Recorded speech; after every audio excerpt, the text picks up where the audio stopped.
Teka, paano kung bigla na lang sabihin ng isang senador natin, "Oy, isuko na lang natin yung isang bahagi ng Pilipinas"? Nakakagulat, di ba?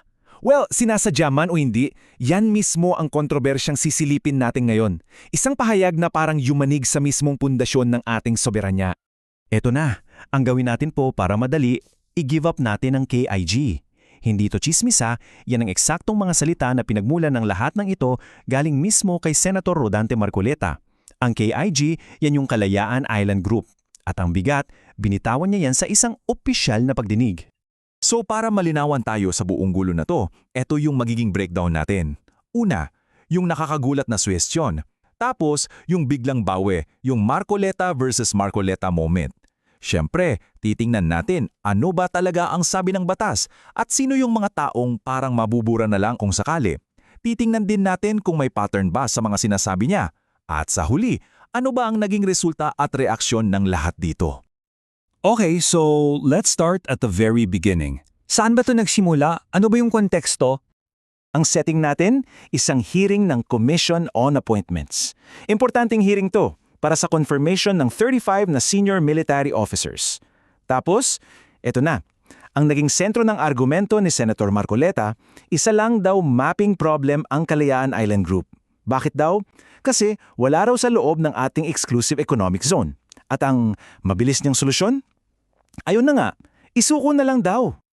At dito na nga pumasok yung medyo nakakalitong part. Yung tinatawag nating Marcoleta versus Marcoleta moment. Kasi syempre, nung pumutok yung issue, umulan ng batikos. At bigla, nag-iba ang ihip ng hangin. Imagine, sa loob lang ng 2 araw nung Feb 4, malinaw na malinaw, i-give up natin. Pero pagdating ng Feb 6, iba na yung kwento. Ang depensa niya, kinuha raw sa konteksto. Deliberately abbreviated daw. Ang problema lang, may video, may transcript. So kitang-kita talaga yung direktang contradiction sa pagitan ng sinabi niya at ng pagtanggi niya. Sige, punta naman tayo sa pinaka-importante. Ano ba talaga ang sinasabi ng batas? Tingnan natin yung mga legal na basehan na parang nakalimutan o hindi yata naintindihan ng senador. Hindi naman ito basta-basta lang inangkin kahapon. Matagal na, sobrang tagal na ng legal na pundasyon natin sa KEG. Simula pa lang noong 1978 sa ilalim ng Presidential Decree 1596, dineklara na yan na teritoryo ng Pilipinas. Tapos, sinundan pa yan ng Archipelagic Baselines Law noong 2009. At pinakabago, yung Maritime Zones Act ng 2024 na kinikilala ang KEG bilang island territories. So, matagal nang settled yan. At ang isa sa mga pinaka-basic na konsepto dito, yung legal basis natin, ay terra nullius. Fancy Latin words, pero ang ibig sabihin lang yan, nobody's land o lupain na walang nagmamay-ari. Ito yung legal na basehan natin. Kasi nung nadiskubre at inukupan natin yung mga islang yan, wala pang ibang umaangkin. At yan, sa ilalim ng international law, ay isang lehitimong paraan para mag-claim ng teritoryo. So dito raw talaga yung core ng, sabihin na nating misunderstanding ni Senator Marcoleta. Kasi paulit-ulit yung punto niya na nasa labas daw ng EEZ natin yung KIG. Pero sa maritime law, napakasimple lang ng prinsipyo. Ang lupa, ang teritoryo, yan ang nag-generate ng maritime zones. Hindi pa baliktad. Para sinabi mo na hindi parte ng Pilipinas ang Batanes kasi malayo sa main island. Di ba walang sense? Laging nauuna ang lupa. At para mas malinaw pa, ito, galing mismo sa isang expert, si Attorney J. Batong Bakal ng UP Institute for Maritime Affairs. Sabi niya, ang maritime zones ay nagmumula sa teritoryong lupa, hindi baliktad. Yun na, case closed, di ba? Napakalinaw. Okay, so tapos na tayo sa batas. Pero hindi naman tutungkol lang sa mga linya sa mapa at legal documents. Pag-usapan natin yung mga tao. Kasi sa likod ng lahat ng to, may mga totoong Pilipino na direktang tinatamaan. Mahigit 200 Pilipino. Hindi sila statistics mga pamilya yan. May mga guro diyan, mga mangingisda. Lahat sila nakatira sa Pag-asa Island sa munisipalidad ng Kalayaan. Sila yung buhay na patunay ng soberanya natin doon. Sila yung isusuko. At pakinggan natin yung reaksyon mula mismo sa kanila. Ito yung sinabi ng vice alcalde nila, si Vice Mayor Albaida. Sabi niya, na-open kami. Ramdam mo talaga yung bigat, di ba? Sabi pa niya, ano pa ang silbi ng aming mga mamamayan? Tinalikuran na nila ang mas magandang buhay sa ibang lugar para lang manatili dyan sa loob ng ilang dekada. Ang sakit pakinggan. Pero ito yung tanong, isang beses lang ba tong nangyari? Dulas lang ba ng dila? Well, ayon sa mga kritiko, mukhang hindi. Mukhang parte raw ito ng isang mas malaking pattern. Tingnan natin.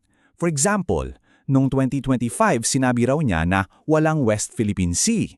Tapos paulit-ulit din daw niyang inaatake yung 2016 Arbitral Award, yung malaking panalo natin. At nitong 2026 lang, parang naging tagapagsalita pa raw siya ng hinaing ng China at pinuntiriya pa yung mga opisyal natin na naglalantag ng katotohanan sa dagat. May nag-summarize pa nga nito at tinawag na The Marcoleta Playbook. Parang ganito raw yung steps. Step 1, questionin yung legal na basehan natin. Step 2, maliitin yung mga panalo natin. 3, i-voice out yung grievances ng kabilang panig. 4, mag-suggest ng pakikipag-ayos. At ang grand finale, step 5, imungkahi ang pagsuko. Parang may sinusundang script, di ba? So ano na ngayong naging fallout? Yung resulta ng lahat ng to? Ano yung hatol ng mga eksperto at ano yung naging aksyon ng gobyerno? Okay, eto, galing sa isa sa mga pinakarespetadong boses pagdating sa West Philippine Sea, si retired Supreme Court Justice Antonio Carpio. Prangka, tinanong siya bilang abogado, saan mo irerank si Senator Marcoleta? Ang sagot niya, he belongs to the lowest rank. Wow, walang preno. At hindi lang si Justice Carpio. Yung ibang mga legal experts, ang description nila sa mga pahayag ng senador ay willful ignorance at diplomatic sabotage. Pakinggan nyo yung willful ignorance.